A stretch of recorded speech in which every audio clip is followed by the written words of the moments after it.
Sandi Walsh beri tips untuk sepak bola Indonesia. Update kedatangan Marcelino Ferdinand dan Pratama Arhan. Indra Syafri puji satu pemain setinggi langit. Simak video selengkapnya hanya di Garuda Space Update.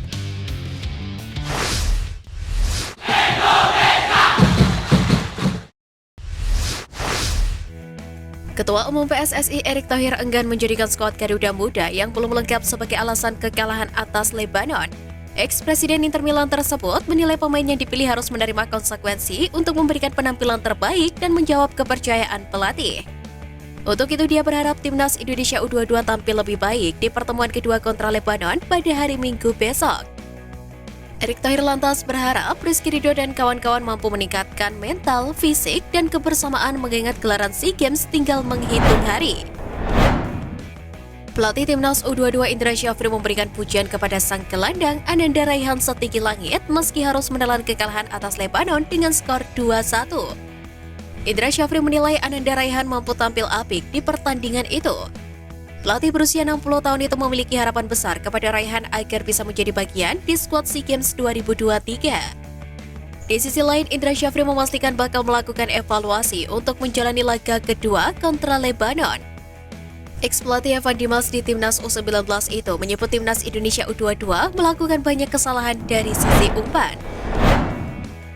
Ketua Umum PSSI Erick Thohir memaklumi laga perdana timnas U22 Indonesia versus Lebanon yang sepi penonton di Stadion Utama Gelora Bung Karno.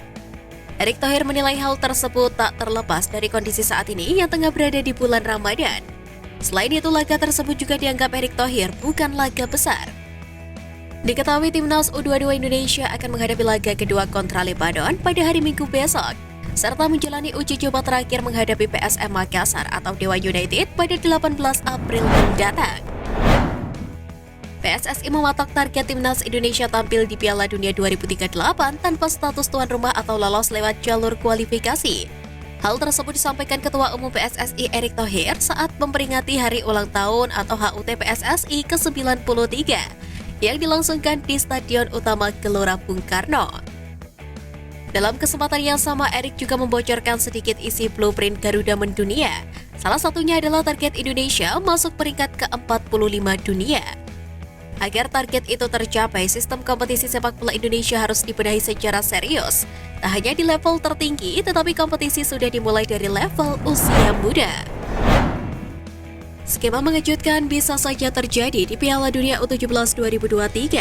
Di saat Indonesia berharap bisa tampil dengan status tuan rumah, Malaysia justru berpotensi tampil sebagai peserta di ajang itu secara sah. FIFA berpotensi untuk menunjuk Indonesia sebagai tuan rumah lantaran telah siap dari segi infrastruktur. Sementara Malaysia U17 punya potensi lolos ke Piala Dunia U17 2023 via jalur kualifikasi, yakni di ajang Piala Asia U17 2023 yang akan digelar pada 15 Juni hingga 2 Juli 2023. Dengan ditunjuknya Indonesia sebagai tuan rumah Piala Dunia U17 2023, maka timnas Indonesia U17 pun bisa tampil di event tersebut. Meski belum bisa melakoni debutnya bersama timnas Indonesia, hal tersebut tidak menghalangi Sandi Walsh untuk terus memberikan perhatiannya terhadap sepak bola Indonesia. Dikutip dari kanal YouTube pribadinya, Sandi Walsh menyebut sepak bola Indonesia sudah cukup bagus. Namun dirinya mengakui bahwa ada beberapa hal positif maupun negatif yang dilihatnya dari segi kompetisi liga. Sandi Walsh pun memberikan beberapa sarannya agar sepak bola Indonesia terus berkembang. Salah satunya yakni fokus salah satu format terbaik. Namun dirinya tidak memungkiri bahwa beberapa perubahan memang perlu dilakukan demi meningkatkan kualitas pemainnya. Bek timnas Indonesia Jordi Amat turun sebagai starter saat Johor Darul Takzim menghadapi PDRM FC pada 16 besar Piala FA Malaysia 2023. Hasilnya JDT mampu memastikan kemenangan 3-0 dan lolos ke perempat final. Meski tidak mencetak gol, Jordi Amat sendiri mampu menjadi aktor kokohnya lini belakang JDT. Menariknya, Johor Darul Takzim diminta tinggalkan Malaysia gara-gara terlalu perkasa. JDT diminta untuk meninggalkan kompetisi sepak bola Liga Super Malaysia dikarenakan terlalu tangguh dan sulit diimbangi oleh tim-tim lain. Pelatih Lebanon Miguel Moreira menjelaskan bahwa anak asuhnya mengalami kesulitan dengan suhu tropis saat melawan timnas Indonesia U22. Selain masalah iklim tropis, Miguel juga mengatakan bahwa para pemainnya direpotkan pula dengan masalah jet lag setelah menempuh perjalanan jauh dari Lebanon. Pada laga tersebut, tidak banyak penonton yang menyaksikan pertandingan. Meski demikian, Miguel merasa bahwa laga ini tetap menjadi pengalaman yang bagus bagi para pemain asuhannya. Pada menit ke-65, Lebanon mendapatkan tendangan bebas di depan kotak penalti Indonesia, tepatnya di area half space kanan. Bola awalnya diarahkan ke sisi kiri gawang, namun Hernando Ari bisa melakukan blok dengan kedua tangannya. Bola rebound disambar satu pemain Lebanon, namun Hernando Ari dengan refleks tangan kirinya yang brilian sukses mementahkan peluang tersebut. Hal tersebut membuktikan bahwa Hernando Ari merupakan salah satu kiper terbaik di Indonesia saat ini. Sayangnya, blunder beberapa pemain belakang di menit akhir membuat timnas U22 harus menelan kekalahan dramatis. Proses naturalisasi Justin Hubner yang akan menjadi warga negara Indonesia demi kepentingan timnas Indonesia U20 akhirnya menghasilkan polemik. Pernyataan dari para pengurus PSSI seperti saling berkebalikan. Terbaru, Ketua Umum PSSI Erick Thohir memberikan isyarat bahwa tidak semua pemain keturunan akan melanjutkan proses naturalisasinya. Selain Justin Hubner, pemain yang dimaksud ialah Ivar Cener dan Rafael Struijk. Akan tetapi sebelumnya, anggota Exco PSSI Hassani Abdul Ghani sempat menegaskan bahwa Justin Hubner tetap memilih komitmen untuk membela timnas Indonesia. Bahkan pelatih timnas Indonesia Sintayong juga menegaskan bahwa Justin Hubner masih memiliki niatan untuk menjadi WNI setelah menjalani komunikasi via sambungan telepon dengannya.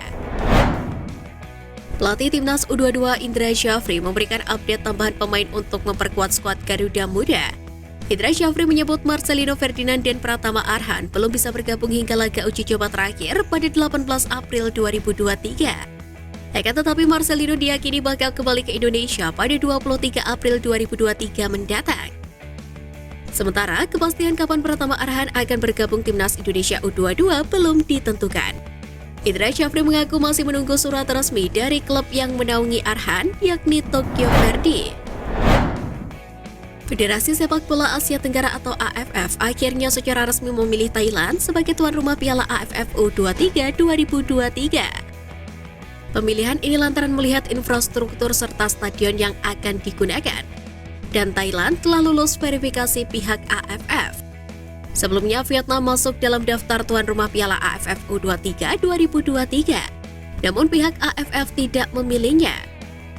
Federasi Sepak Bola Thailand atau FAT telah memenuhi semua persyaratan dari AFF dan menunjukkan kesiapan mereka.